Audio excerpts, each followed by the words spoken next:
Amen. Tu vas t'asseoir dans sa glorieuse présence. Le thème, tu mettras « Je ne céderai pas à la peur ». Je ne céderai pas à la peur. La dernière fois, je parlais plutôt de ne pas se laisser intimider. Nous avons défini l'intimidation comme étant le fait de remplir quelqu'un de peur ou de timidité. Remplir quelqu'un de peur ou de timidité. Donc quand on te remplit de peur ou de timidité, le but ici est t'empêcher d'agir. Et si on veut t'empêcher d'agir, c'est justement t'empêcher d'atteindre les objectifs que le ciel t'a assignés. Les responsabilités qui sont les tiennes. Maintenant, qu'est-ce que c'est la peur? La peur est un sentiment d'angoisse éprouvé en présence ou à la pensée d'un danger. La peur est un sentiment d'angoisse éprouvé en présence ou à la pensée d'un danger. C'est-à-dire qu'on peut éprouver la peur alors qu'il y a un danger. On peut aussi éprouver la peur alors qu'il n'y a que l'imagination d'un danger. D'accord? Et la peur donc va nous paralyser. C'est la peur qui nous empêche de passer à l'action. Donc quand on t'intimide, quand le diable t'intimide, c'est pour s'aimer en toi le sentiment de peur. Et dès que la peur est présente, la peur va t'empêcher de passer à l'action. Et dans 2 Timothée 1, verset 7, il est écrit, ce n'est pas un esprit de timidité que Dieu nous a donné, mais un esprit de force, d'amour et de sagesse. Donc Dieu dit, qu'en nous, il n'y a pas d'esprit de peur, de timidité, non, mais un esprit de force, d'amour et de sagesse. Donc, il existe un lien profond et réel entre l'intimidation et l'esprit de timidité.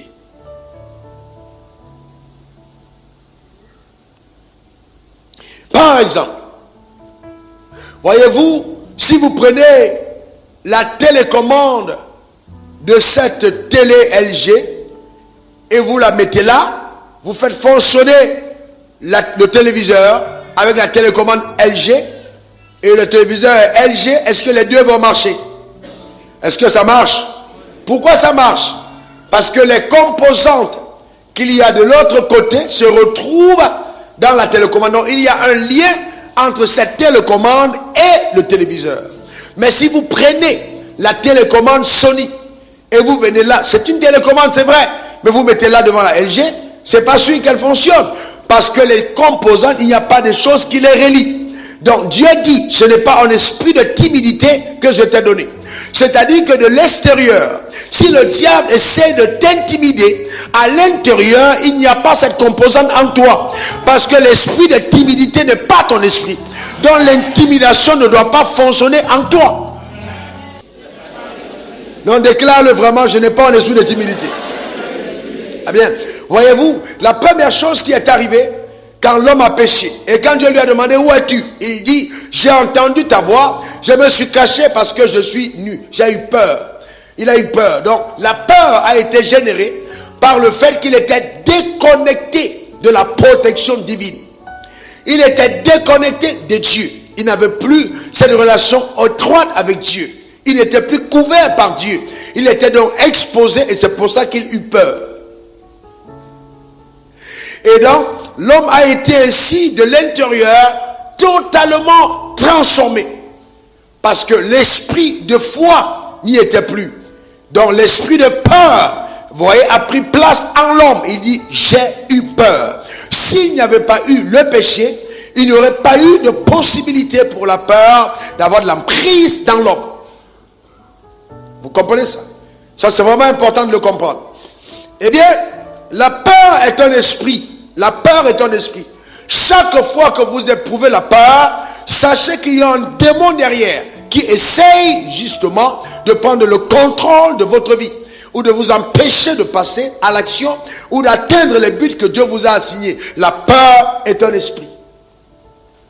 comme il existe un esprit d'immoralité, comme il existe un esprit des esprits des eaux, comme il existe un esprit de mort, il existe un esprit de peur. Ça veut dire que si la peur est un être spirituel, je peux prendre autorité sur la peur. Je peux dire, esprit de peur, va-t'en au nom suprême de Jésus, et il obéira. Parce que la peur est un esprit. Je vais montrer comment est-ce qu'il travaille, comment est-ce que ça fonctionne. La peur est un esprit. Mais nous, on n'a pas reçu un esprit de timidité ou de peur. Mais on a reçu un esprit de force, un esprit de courage et un esprit d'amour. Ton amen m'embête. Et donc, l'apôtre Paul dit à Timothée dans 1 Timothée 6, verset 12, ça c'est toujours un terme de rappel, combat le bon combat de la foi, saisis la vie éternelle à laquelle tu as été appelé et pour laquelle tu as fait une belle confession en présence d'un grand nombre de témoins. Il dit combat le bon combat de la foi. Eh bien oui, vous devez comprendre que là, c'est vraiment important et beaucoup de croyants ne comprennent pas comment se passe le combat de la foi. L'apôtre Paul dit à Timothée, combat le bon combat de la foi, saisis la vie éternelle. Et donc je dis, saisis la vie éternelle ne veut pas dire va au ciel, non. Mais relâche la vie divine qui est en toi. La vie de Dieu qui a été infusée à l'intérieur de toi. Relâche-la. Permets justement à la vie qui est en toi de t'affranchir de toute forme de peur afin que la domination soit ta portion. Ton amen m'embête. Mets ta main sur ton ventre et dis, j'ai l'Esprit de Dieu en moi. Non, dis-le encore. Je ne céderai pas à la peur. Encore. Non, reprends. J'ai l'Esprit de Dieu en moi. Je ne céderai pas à la peur. Une autre fois. Eh bien oui, parce que Dieu a déposé en nous son esprit, nous avons la vie Zoé à l'intérieur de nous. Jésus a dit dans Jean 10, le voleur ne vient que pour dérober, égorger et détruire. Mais comment est-ce qu'il dérobe? Comment est-ce qu'il égorge? Comment est-ce qu'il détruit? Par la peur. Mais moi je suis venu afin que les brebis aient la vie et qu'elles soient dans l'abondance. Donc la vie Zoé qui est en toi te permet de triompher de l'esprit de peur. Est-ce que vous me comprenez? C'est à l'intérieur. La vie divine est en toi. Donc quand on dit qu'on est né de nouveau, on a reçu la vie de Dieu. Elle est en nous. Nous l'avons reçue. Et si tu ne livres pas le combat contre tes peurs, je te garantis, tes rêves tomberont en ruine. Tes rêves vont tomber en ruine. Rien de ce que tu veux entreprendre, tu ne pourras l'atteindre. Pourquoi? Parce que la peur va museler ta capacité à agir. Ta peur va constituer une muraille qui va t'amener à croire que tu ne pourras jamais atteindre tes objectifs. La peur va te paralyser. La peur, justement, va t'empêcher de passer à l'action. Il est donc important pour toi de le comprendre. Le combat se livre à ce niveau-là. Et c'est pourquoi j'aime à dire aux leaders que vous êtes que le vrai combat n'est pas extérieur, il est intérieur. Il est intérieur. C'est en nous que ça se passe. Il est intérieur, il n'est pas extérieur.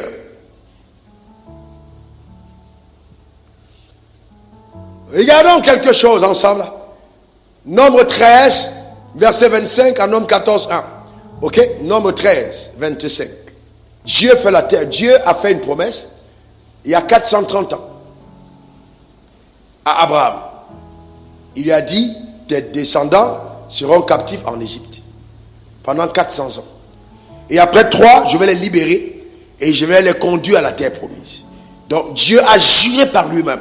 Il dit, Abraham, puisque tu ne m'as pas refusé ton fils en unique, je vais te combler de façon incroyable. Tes descendants seront bénis de façon inhabituelle. Ils vont posséder la porte de leurs ennemis. Donc Dieu l'a promis. Et donc Dieu va faire sortir le peuple au travers de 10 plaies terribles qui vont frapper l'Égypte jusqu'à la mort de tous les premiers-nés. Le peuple d'Israël va sortir d'Égypte en traversant la mer Rouge comme marchant à sec. Et ils vont être témoins de divers miracles dans le désert. Quand ils ont faim, ils ont vu la manne et la caille descendre. Ils ont vu l'eau jaillir des rochers quand ils avaient soif. Alors maintenant, ils ne sont à quelques pas de la terre promise. Alors Dieu dit à Moïse, Avant d'y entrer, envoie maintenant prendre de chaque tribu un espion et envoie à la terre promise, regardez la terre promise et ils reviendront avant que vous n'allez prendre possession. Donc c'était la dernière escale avant la terre promise. Regardez ce qui va se passer. Regardez comment la peur travaille. La Bible dit, il fut de retour de l'exploration du pays au bout de 40 jours. À leur arrivée, il se rendit auprès de Moïse et d'Aaron et de toute l'assemblée des enfants d'Israël à Kadès dans le désert de Paran, et il leur fit un rapport ainsi qu'à toute l'assemblée, et il leur montrait les fruits du pays. Voici ce qu'ils racontèrent à Moïse. Nous sommes allés dans le pays où tu nous as envoyés. À la vérité, c'est un pays où coule le lait et le miel, et en voici les fruits. Donc ils sont partis, ils sont revenus, ils disent, ça les gars, c'est vrai, le pays est agréable. C'est un très très bon pays. Il y coule le lait et le miel. Je veux dire à quelqu'un ce matin que Dieu ne peut pas te promettre quelque chose qui n'est pas agréable. Il dit, il revient, il dit non, c'est un pays, il coule le lait et le miel. Voici ce qu'il raconte. Mais le peuple qui habite ce pays est puissant. Voyez le mais. Le peuple qui habite ce pays est puissant. Les villes sont fortifiées, très grandes. Nous y avons vu des enfants d'Anak. Les Amalécites habitent la contrée du Midi. Les Essiens et les Ébusiens et les Amoriens habitent la montagne. Et les Cananéens habitent près de la mer et le long du Jourdain. Caleb fit taire le peuple qui murmurait contre Moïse et il dit, montons, emparons-nous du pays, nous y serons vainqueurs.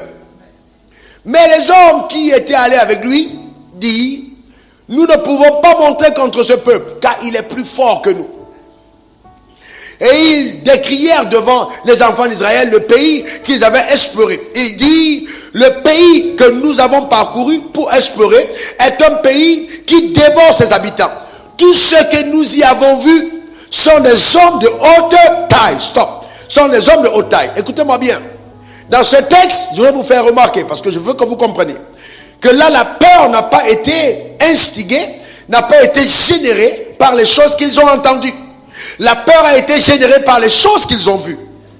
Personne ne leur a dit que ces gens étaient forts. Ils ont vu et ils ont conclu que parce qu'ils sont géants, alors sûrement ils sont forts. Et ils ont commencé à avoir peur. Pour vous démontrer que la peur est un esprit. Personne n'a parlé. Mais l'esprit a travaillé en fonction des images qu'il voyait. On est d'accord? Maintenant, verset 33. Et nous y avons vu les géants, enfants d'Anak, de la race des géants. Nous étions à nos yeux. Et ça va. Et au leur. Et là, il y a problème. Nous étions à nos yeux. Là, ça va. Mais au leur, comme des sauterelles. Ça, il y a problème. Parce que personne n'est allé de l'autre côté de leurs yeux pour voir qu'à leurs yeux, ils étaient comme des sauterelles. Continuons. Toute l'assemblée éleva la voix et poussa des cris. Ça, c'est terrible. Et la Bible dit, et le peuple pleura pendant toute la nuit. Au lieu d'avoir une veillée de prière ou de veillée d'action de grâce, ils ont eu une nuit de lamentation. Je vous pose une question. Là, ils ont pleuré pourquoi? Ils ont pleuré pourquoi? À cause des rapports qu'ils ont entendus. Continuons. C'est très intéressant ce message. Tous les enfants d'Israël murmuraient contre Moïse et Aaron, et toute l'assemblée leur dit que nous sommes tous pas morts dans le pays d'Égypte, et que nous sommes pas morts dans ce désert. Pourquoi l'Éternel nous fait-il aller dans ce pays où nous tomberons par l'épée, où nos femmes et nos petits-enfants deviendront une proie? Ne vaut-il pas mieux pour nous retourner en Égypte? Regardez ça. Est-ce que ça ne vaut pas mieux pour nous de retourner en Égypte? Et il dit l'un à l'autre, nommons un chef et retournons en Égypte. Stop. Arrêtons-nous là. Nommons un chef et retournons en Égypte. Regardez ce que le diable réussit à faire. Ils disent, on a des géants à la terre promise. Ils oublient que pour quitter l'Égypte, ils ont traversé la mer Rouge. Mais ils sont quand même prêts à nommer un chef et à faire l'expérience retour pour repartir là où ils étaient esclaves. Est-ce que quelqu'un comprend? À cause des rapports de 10. Maintenant, suivez-moi attentivement. Vous savez, le drame, c'est que beaucoup de croyants ne savent pas que, en fait, le problème que nous avons majeur dans l'église, ce n'est pas d'abord le diable. Hein. Ce sont les personnes qui prennent la parole au nom de Dieu. C'est le premier problème. Je vous dis bien, le premier, je suis sérieux dans ce que je dis. C'est le premier problème. C'est le leadership auquel nous sommes exposés. La Bible dit il y avait 12, mais il y a 10 qui sont revenus et ils ont dit non, le pays n'est pas prenable. Il est beau, il est agréable, mais on ne peut pas y aller. Et qu'est-ce qui s'est passé? Le peuple a commencé à pleurer. Est-ce qu'ils avaient été attaqués? Non, mais ils avaient été intimidés par les propos des 10. Combien d'enfants de Dieu ne sont pas entrés dans leur couloir, n'ont pas fait la politique, n'ont pas fait le sport, n'ont pas gagné des affaires, n'ont pas eu de promotion dans leurs entreprises parce qu'on leur a dit non, comment peux-tu oser entrer dans cette compagnie? Est-ce que tu ne sais pas que ça a été fondé par les francs-maçons, par les réseaux chrétiens? Tu ne peux pas t'en sortir. Combien de fois avons-nous vu des gens paralysés à cause des discours de l'autel?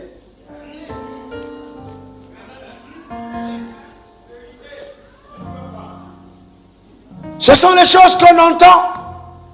Oh non, c'est pas possible.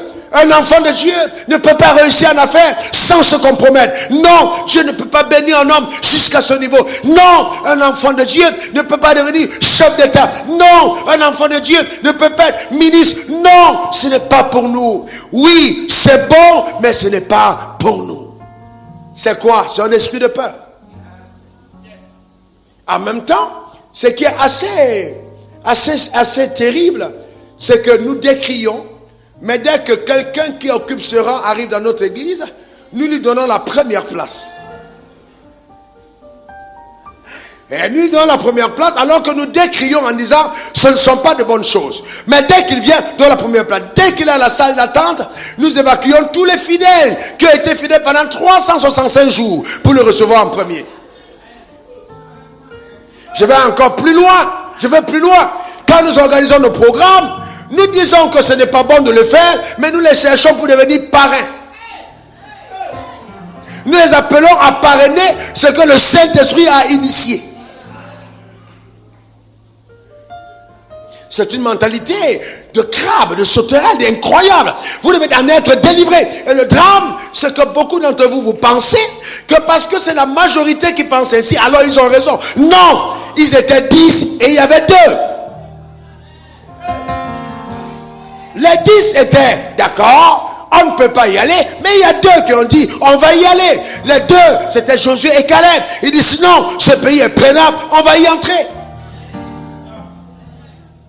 La multitude a commencé à pleurer.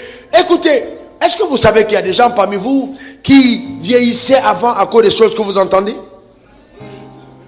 Vous voyez une femme qui se balade dans la rue, elle est angoissée, elle est triste. C'est pas le diable. C'est que ce que tu entends les dimanches et les mercredis embrouille ta destinée. Tu es paralysé à cause des paroles que tu entends. Voyez-vous, il faut faire très attention. Il faut faire très attention.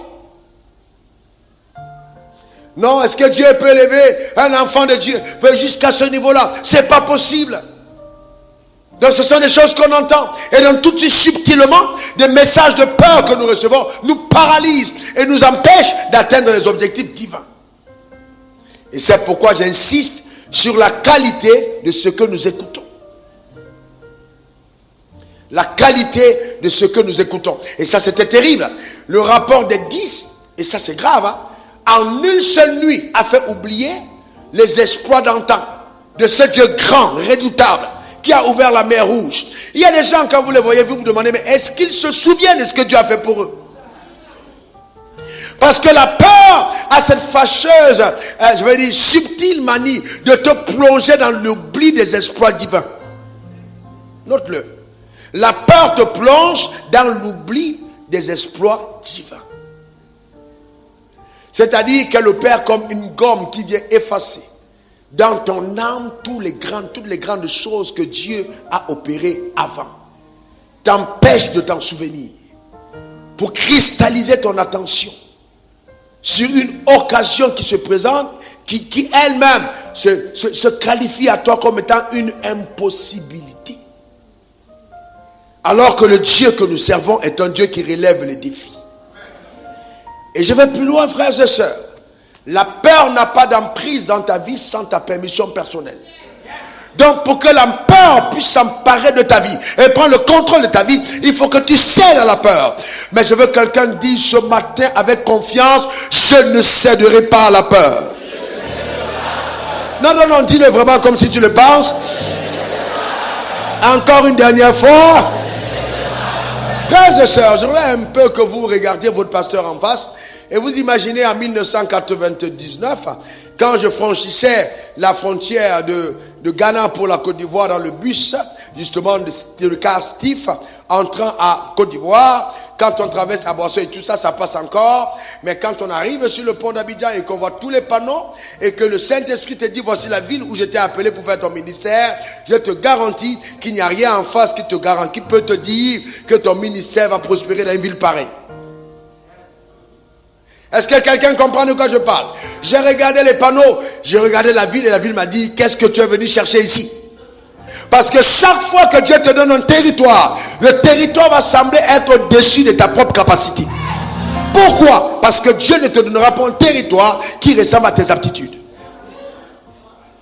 Chaque fois qu'il te met quelque part, il veut révéler sa gloire par les choix qu'il t'impose. Je dis bien, les choix qu'il t'impose. Tu es bien plus capable de ce que tu es bien plus capable de ce que tu imagines. Au-delà même de ce que tu imagines. Au-delà. Or, à celui qui peut faire. Or, à celui qui peut faire, continue la phrase. Infiniment. Au-delà de tout ce que tu imagines ou tout ce que tu penses. Éphésiens 3, verset 20. Affiche de texte. Éphésiens 3, 20. Or, à celui qui peut faire par la puissance qui agit en nous. Voyez-vous, il peut faire quoi? Par quoi? Par la puissance. Quelle est cette puissance? Qui se rappelle la puissance. C'est quelle puissance qui agit en nous? La puissance de la vie éternelle. La puissance de cet esprit. La puissance qui agit en nous. Voyez-vous, c'est en nous. Celui qui peut faire par infiniment, par la puissance qui agit en nous. Infiniment. Au-delà de tout ce que nous demandons ou pensons. Je suis en train de dire à quelqu'un que Dieu va te surprendre. Au-delà de ce que tu imagines et au-delà de ce que tu penses. Dis encore Amen. Oui, tu peux diriger cette multinationale. Oui, tu peux être le chef d'entreprise le plus puissant de ta génération. Oui, tu peux être l'homme d'affaires le plus influent. Oui, tu peux gagner les élections dans ta circonscription. Oui, tu peux bâtir cette église dans cette ville. Oui, tu peux diriger un ministère. Dieu peut faire en toi, il peut faire, voyez, infiniment au-delà de ce que tu imagines ou penses. Combien de fois, je vous donne un exemple, même quand j'ai détecté la grâce qui opérait dans la vie de ma femme et que je l'ai appelée de façon solennelle dans le bureau restreint de la maison, notre bureau privé, et je lui ai dit, madame, il faut t'asseoir. J'ai dit, il y a une grâce qui est en toi et tu dois y aller maintenant. Tu vas enseigner la parole. Elle a failli tomber évanouie. Quoi? J'ai dit, oui, c'est en toi. Cette aptitude est en toi. Tu vas y aller. Ok? J'ai dit, tu vas y aller. La grâce est en toi. Pourquoi? Parce que je l'ai détecté, j'ai vu, je l'ai entendu parler, je l'ai vu vivre. J'ai dit, non, il y a un potentiel. Mais dès qu'on dit, tu vas le faire, il y a comme quelque chose qui te dit, tu n'y arriveras pas. Il y a comme un esprit qui dit, tout le monde peut y arriver sauf toi. Eh bien oui. Dieu a souvent cet art de t'amener à faire les choses que tu n'imaginais pas que tu es capable de faire. Oui, c'est ça notre Dieu, infiniment au-delà de ce que nous demandons ou pensons. On a un grand Dieu. C'est un Dieu extraordinaire. Quelqu'un me donne le meilleur des amens. Quelqu'un dise encore amen. Amen. Maintenant vous voyez, le fait de céder à l'intimidation, pour Dieu, c'est le mépriser. Il considère ça comme un mépris de sa personne. Regardez Nombre 14, verset 11. L'Éternel dit à Moïse, jusqu'à quand ce peuple me méprisera-t-il? Jusqu'à quand ce peuple me méprisera-t-il? Jusqu'à quand ne croira-t-il pas à moi, malgré tous les prodiges que j'ai faits au milieu de lui? Jusqu'à quand? Je pourrais intituler ce message jusqu'à quand. Voyez-vous, jusqu'à quand ce peuple me méprisera-t-il?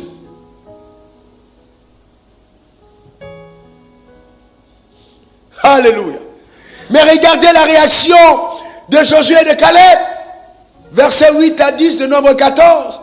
Si l'Éternel nous est favorable, il nous mènera dans ce pays et nous le donnera. C'est un pays où coule le lait et le miel. C'est-à-dire que si Dieu est avec toi, si sa faveur t'accompagne, il te donnera les territoires les plus agréables.